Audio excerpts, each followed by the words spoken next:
देव म्हणतोयस? हो. इकडे ये ग. ह्याला विचारू का मी? काय झालं? देवासाठी आम्ही थोडं केलंय का?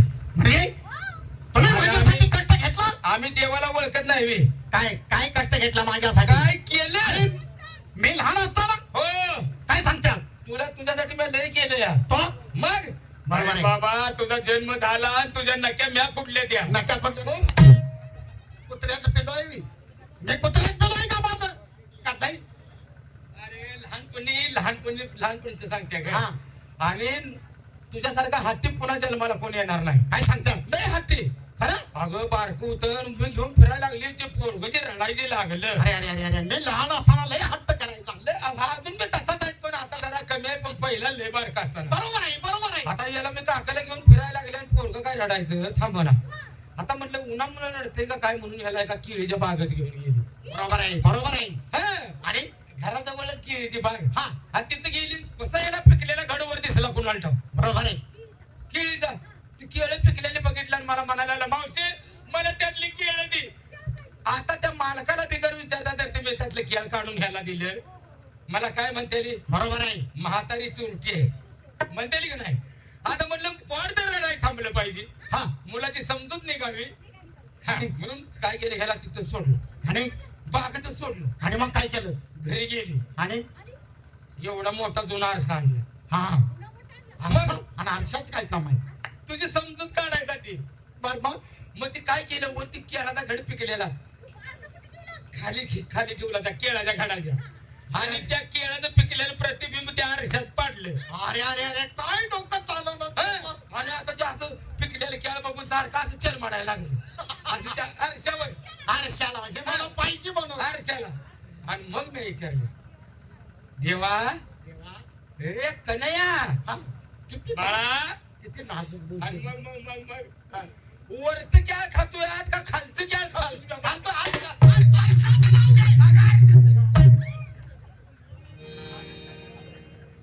नाक मुठीत बावड आहे तुझं. आरशाचं नाव घे. हा. मग तुम्ही माझ्यासाठी काय कष्ट घेतलं मला सांगू सांगा. तुम्हाला? ऐका.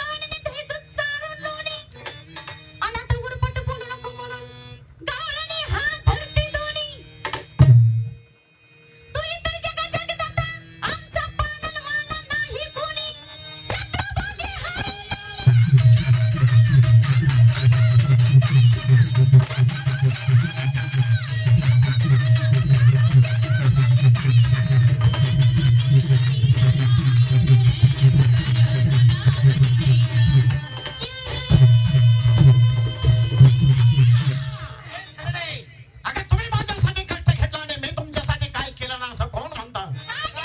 मी सुद्धा तुमच्यासाठी फार मोठा कष्ट घेतला आहे. सांगू तुम्हाला? गबलटीशी बोलता झाला तो श्री हरी आणि विष्णू रूप धारण करीन त्या 10व्या अवतारी. मैरवनाथाची स्त्री तिच्या हात ठेवला श्री म्हणून द्वापारी युगी जन्म झाला माझा त्या कंस मामाच्या घरी. संध्याकाळी करायचा दह्या दुधाची चोरी गवळ्याच्या घरी आणि सकाळच्या पारी उठून सासू सोनाची लागायची मारामारी.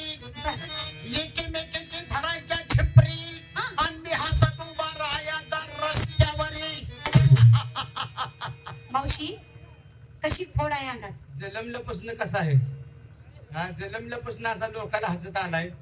हा कशी खोड आहे अंगात. राही रुक्मिणी सत्यभामा इत्यादीच्या मंदिरी आणि माझ्या पुढे कुणाची चालायची नाही बळजबरी. माझ्या हुकमात का तुम्ही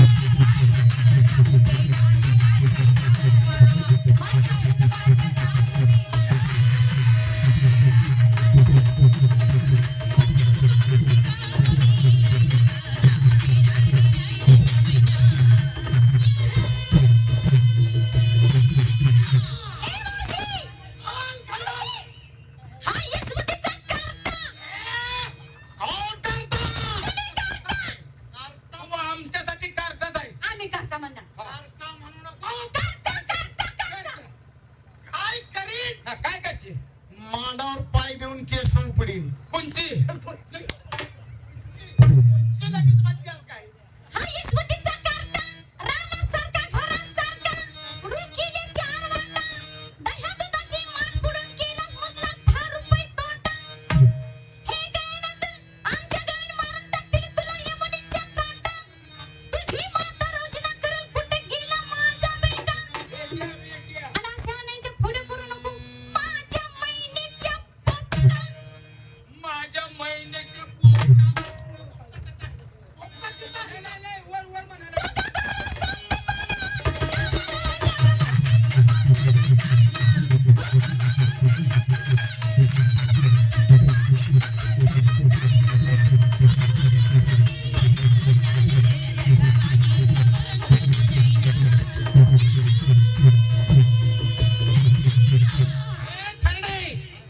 माझ्या गुरुचं नाव घेऊ नको. का? माझ्या गुरुचं नाव घ्यायचं नाही.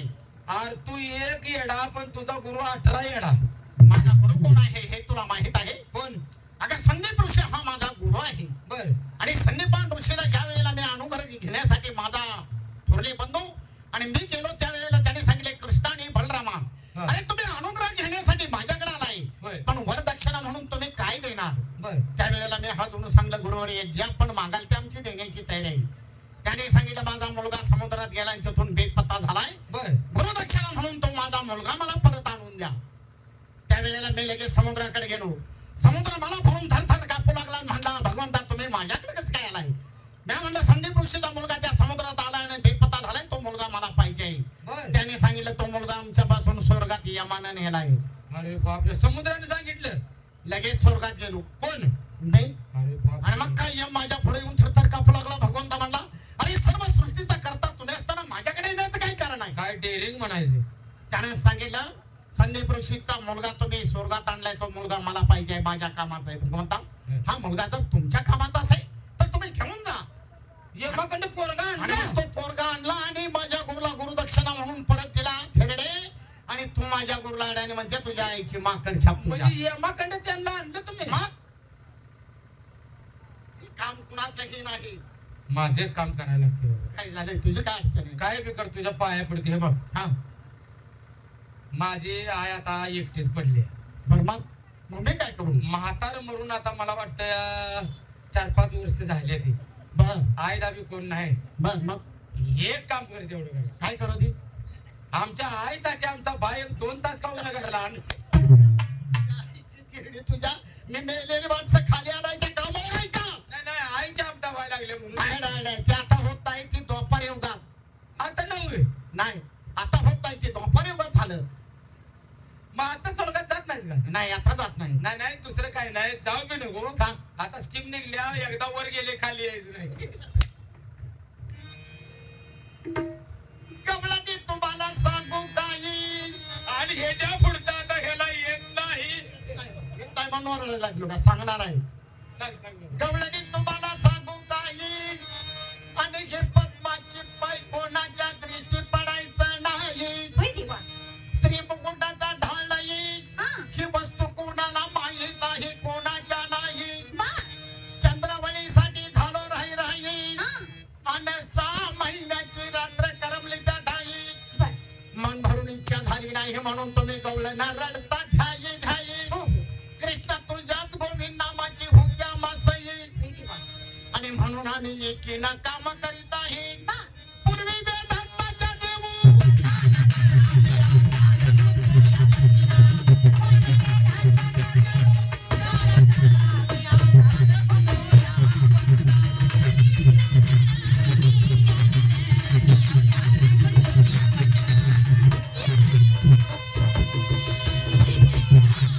देवा आता शेवट आहे का?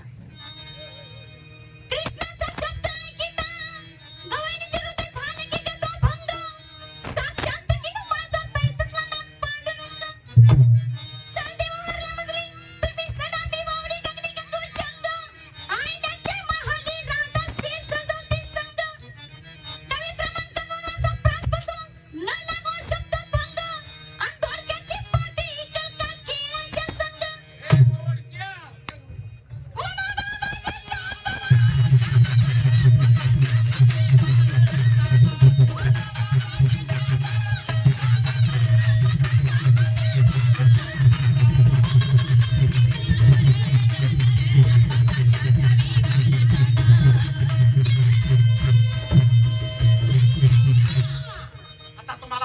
पटली आहे बरोबर. देव हा भक्तीचा भुकेला आहे हा. योग्य तऱ्हेने माझी भक्ती करा आणि त्रासातून मुक्त व्हा भक्तीच नाव यायचं नाही. हा माझं लेकरू कसलं आहे? हे तुझी मुलगी आहे हा धाकटी मुलगी माझी. काय सांगते हो नवरा मेल्यावर झाली. नवरा धाकटे म्हणून सांगतात काय नवरा म्हणू गं? नवरा मेल्यावर कशी आहे म्हणून तुला सांग. सांग रोज म्हणते तशी म्हणकी. नवरा मेला मूल होतं काय? हा सर, काय सर? येड्या तू बी ह्या जवानी येडेच कसा आहेस? हे नवरा मेल्यावर बनवून होतात का हा? हा तुमचा ऐकण्याचा गैरसमज झाला. आगाई येडे नवरा होता तेव्हा तू पोटात होतीस. अरे अरे अरे अरे आणि हा? मग नवरा होता तेव्हा पोटात होतीस. नवरा मेला आणि तुझा जन्म झाला. अरे अरे अरे काय त्या मुलाचा दुर्दैव आहे बघा बाप की. मरावा आणि मूल जन्माला यावं होय होय होय होय. तुला किती दुःख झालं असेल दुःख झालं. आता नाही नाही नाही नाही. अहो, तुम्हाला काय वाटलं? हा? ते काना बाजार हा? हे, हे, हे, नाही नाही नाही. ते नाही ती लग्नाच्या आधी होतं. लग्नाच्या आधी होतं तेव्हा किती झाले सगळी मिळून संख्या किती झाली आता आकडा सांग ती मला कॉम्प्युटरवर मोजावं लागलं.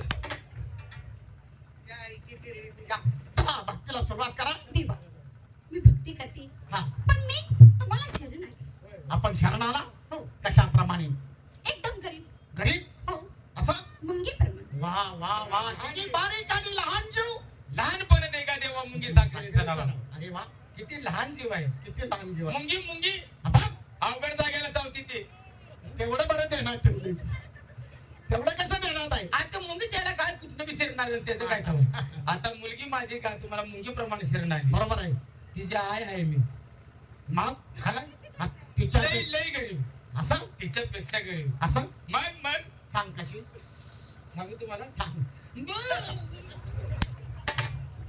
त्याला 3 महिन्याचा विषय अरे हा बोकडा 3 महिन्याचा विषय त्याला ए, गरीब आहे म्हणून त्याला कापते ती. गरीब नाही म्हणून त्याला कापतील. हा मग लिहिण्यात नाही येऊ का? हा लेडा हा, हा. बघ मग ती बोकाड माझी आहे काय? मग नाही, नाही, मग गरीब आणि ती गरीब.